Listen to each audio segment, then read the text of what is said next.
If any people have the right to label themselves victims, it's American blacks. First we had slavery, then state-required segregation, then continuing racial discrimination. But the author of Blacklash argues that this focus on the past is terrible for blacks.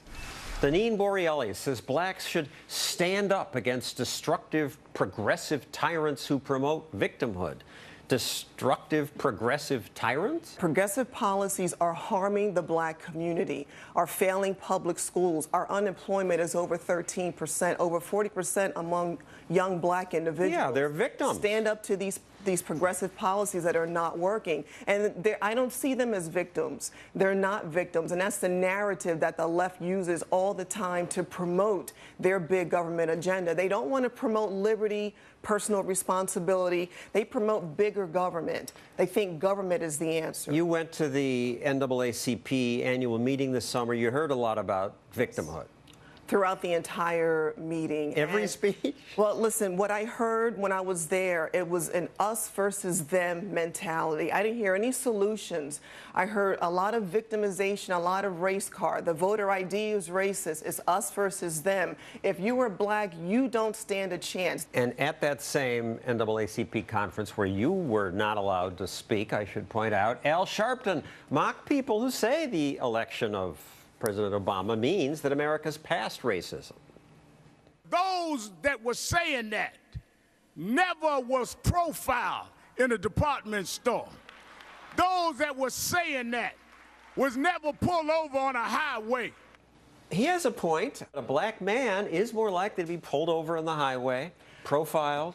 Racism is not prevalent across our country. There are idiots out there who may be racist, but clearly, look at individuals in politics, in business, sports, entertainment, myself. And I implore all freedom-loving Americans to stand up and push back on this narrative. Don't be afraid to be called a racist or a sellout, all the different names that I'm called. If you believe in liberty and you want to advance our country forward, I implore all Americans to speak out. Let's talk about the killing of Trayvon Martin. The president said, this could have been my son. Could have been his son. And he injected himself into this and made it about a racial issue when, in fact, it had nothing to do about race. We don't know it had nothing to do about race. Well, the FBI investigation concluded that, and Zimmerman was not convicted. And so clearly it wasn't about race, but unfortunately early on we had people who promoted it about race, and that's what domineered the headlines.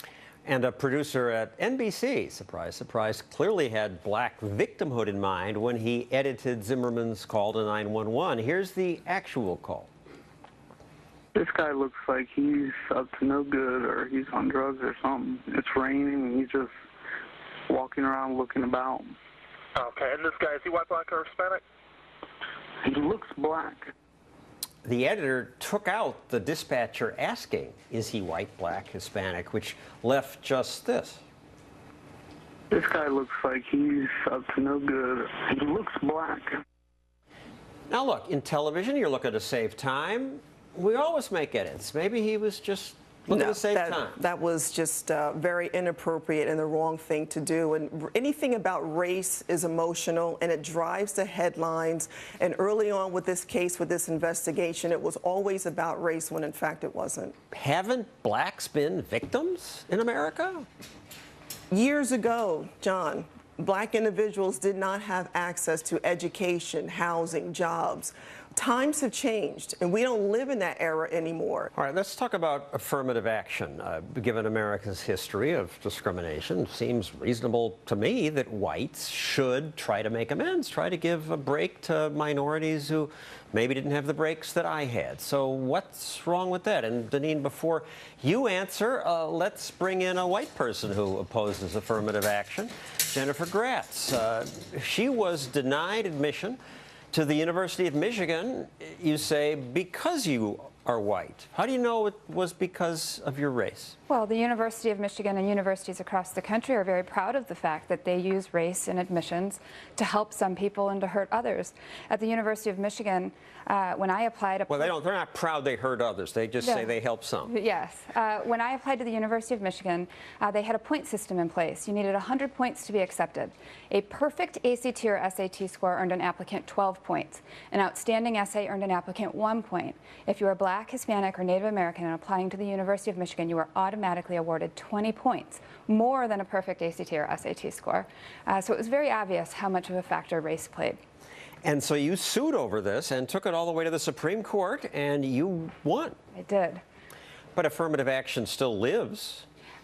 Most colleges. Yes, it was a mixed decision where the Supreme Court said that race preferences could not be used in a mechanical way, so there could not be a point system anymore, but race still could be used as a factor for about another 25 years. If I get a job applicant, a white and a black, and they are equal, I probably would pick the black person, figuring this person had maybe to overcome something in the past.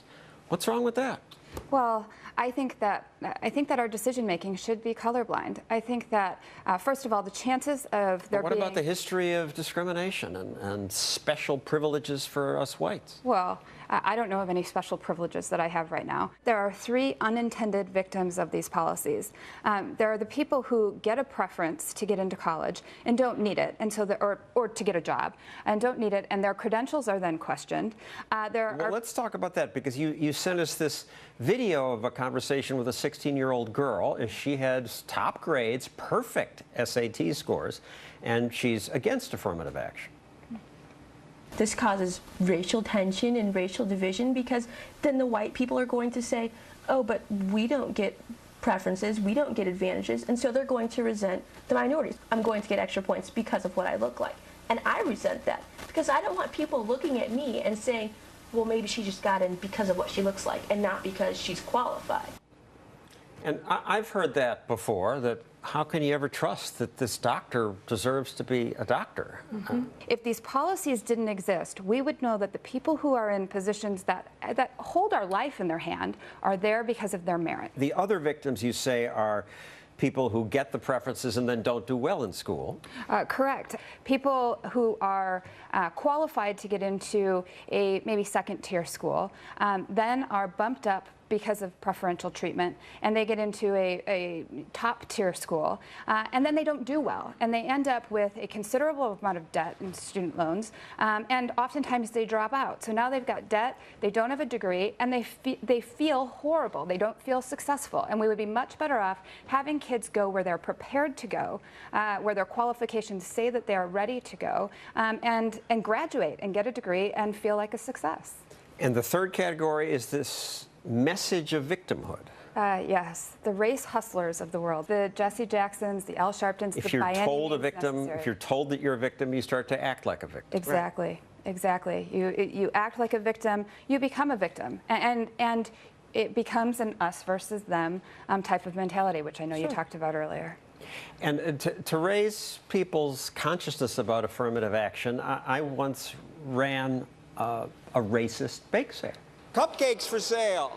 My price list said Asians had to pay $1.50, whites $1, Latinos and blacks just 50 cents.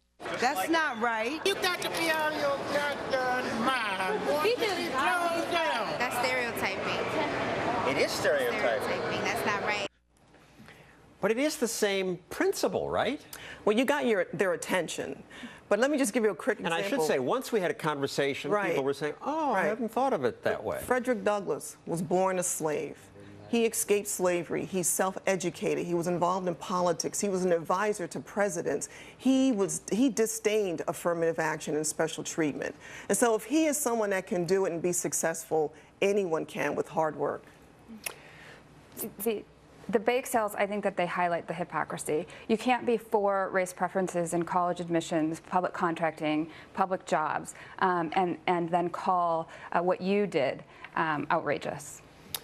Thank you, Jennifer and Deneen.